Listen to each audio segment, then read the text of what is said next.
Welcome to Writing with Dev, lesson number 25.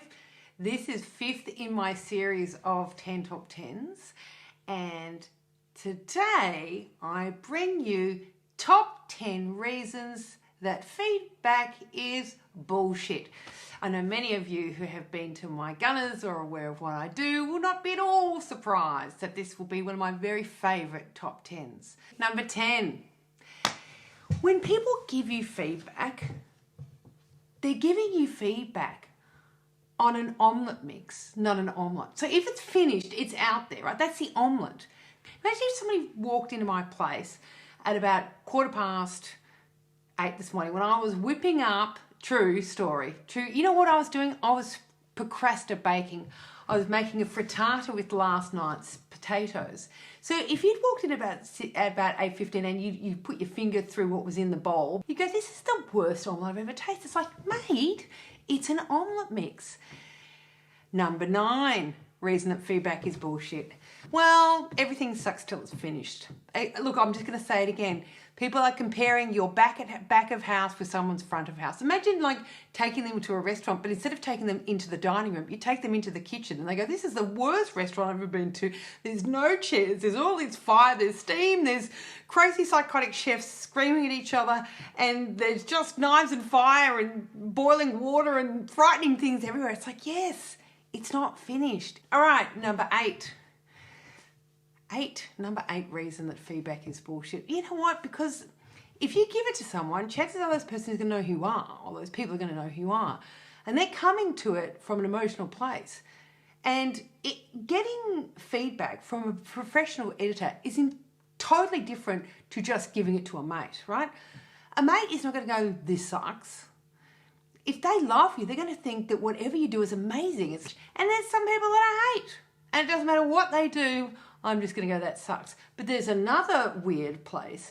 So if you give your piece to someone who is a writer or considers themselves a writer or considers them kind of creatively or intellectually your superior, and they see what you write and they're a little bit freaked out because it's very good, they may be overwhelmed by very uncomfortable emotions of envy, jealousy, just feeling slightly uncomfortable, and they may not feel that they can respond to it in an honest way.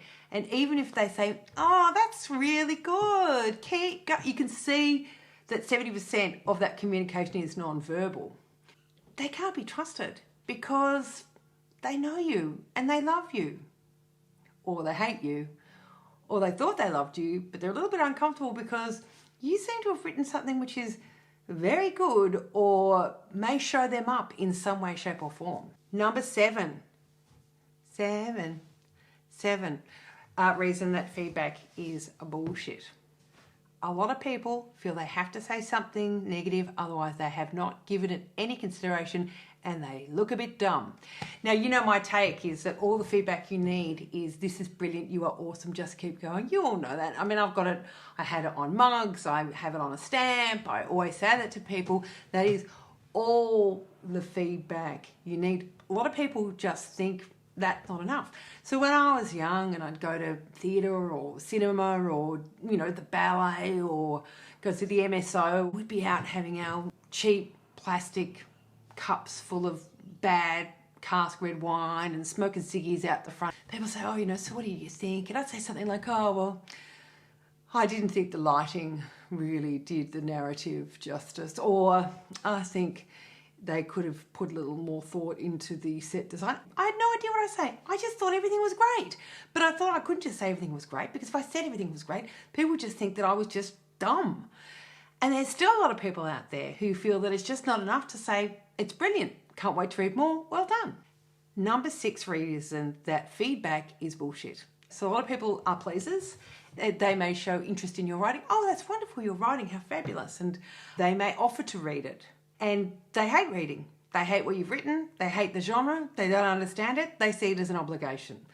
Whatever their feedback will not be helpful at all, because it's not coming from a place of somebody trying to get their head around, what is this piece and how can I help it be the best version of this that it can be, which is what a good professional editor does. They just might go, oh, God, I have to read this thing and I don't know what to say. And he said, do you want to read it? Or she said, do you want to read it? And I said, yes. And, I'm dyslexic. It takes me ages to read books. It's actually faster for me to write a book, to be honest, than to read a book. When people are coming from a position like that, what they've got to say is not representative or really that valuable. Just tell yourself, this is brilliant, you are awesome, just keep going. Number 5 reasons that feedback is bullshit. It's none of your business what anyone thinks of your writing. It's none of your business what you think of your writing. The only thing that matters is what you think of yourself. Don't focus on the project, focus on the process. Don't applaud yourself for what you've done. Applaud yourself for the fact that you have done it. The creative journey is one that is full of detours and bumps and lumps and rerouting and traffic jams and changing vehicles. And so you never know what this piece is in the journey, whether this is the amazing thing or whether it's going to be all of the other things that you have to do and think and write to get to that amazing thing. Number 4 reasons that feedback is bullshit. I went out the other night with a bunch of girls and we ordered a couple of jugs of something called Moscow Mule. And it came to the table and we poured it into the glasses and someone says, oh my God, it's so gingery. And someone said, ginger? Really? All I can taste is lime. And the other person said, ginger, lime, it just tastes like a jug of vodka to me. 1 jug, 3 people, 3 different opinions. Number 3 reason that feedback is bullshit. Dieter von Trees, who is an artist and a dancer and a burlesque performer, says, you can be the ripest, juiciest peach in the world, but there's still going to be some people who don't like peaches. Whoever you give your work to, what's to say that they're people who don't like peaches no matter how good they are, or they love peaches in whatever form they come and can't see any fault with them. Tune into yourself and be your own instinct, be your own taste, be your own audience and your own self-sourcing pudding.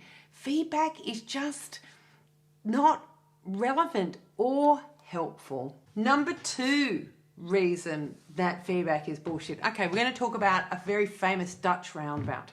So there was this Dutch roundabout and had a whole lot of signage on it.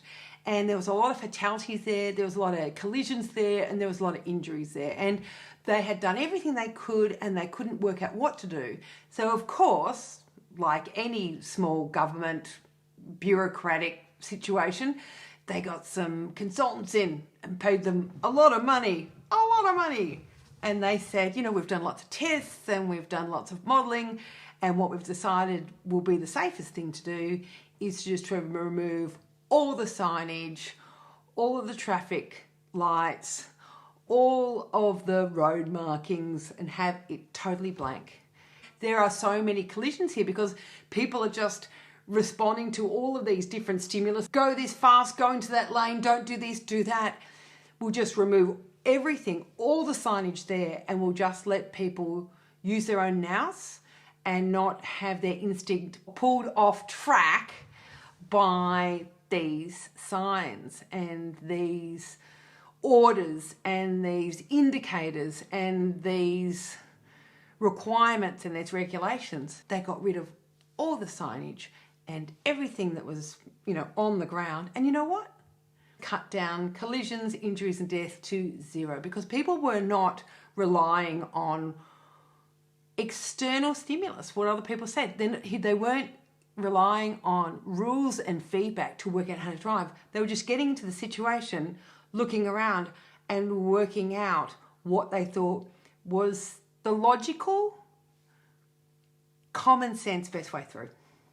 And number 1, as the sun is going down, here in my little house here in the People's Republic of Moreland, where I am the supreme being of a feminist, benevolent dictatorship, number 1 reason that feedback is bullshit is because we're all kind of wet cement. children have malleable brains, and there's a reason for that. It means that we can tell them, we can, don't go to the edge, you might fall off, and don't pat that big cat, it's actually a tiger, it'll rip your face off.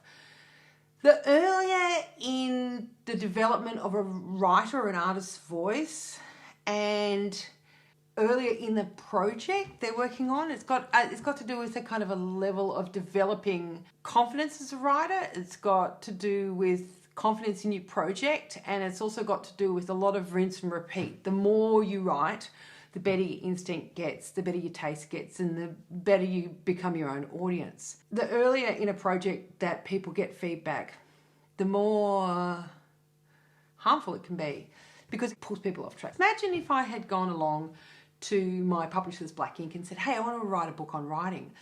And they went, oh, great. And I said, well, look, I've written a couple of chapters. These are the kind of headings it's going to have. And this is the kind of way I'm going to write it. And this is the kind of stuff I'm going to cover. And then they went, oh, that's wonderful, Dev. And then they give me a contract, I sign it, and they give me a little check. They don't give me a check, they put money in the bank. We have a glass of champagne, and we go, oh, that's all fabulous.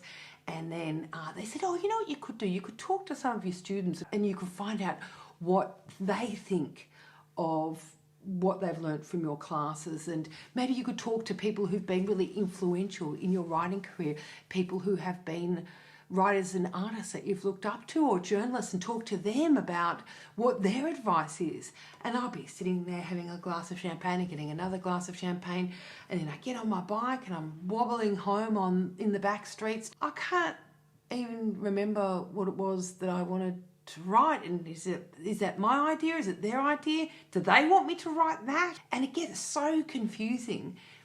When you finish a piece and when you develop as a writer and an artist your own taste and your own voice, you get very good at defending what it is that you're writing. And so that's why I never let anybody see my work until I'm fully finished, because I know what it is by then and I can defend it. Thanks for joining me again today. There's a link in the comments to all my other online classes and to show you ways you can donate to my little cry for help, because every time you spend $1, you are voting on how you want the world to be. Supported by the City of Melbourne COVID-19 Arts Grants.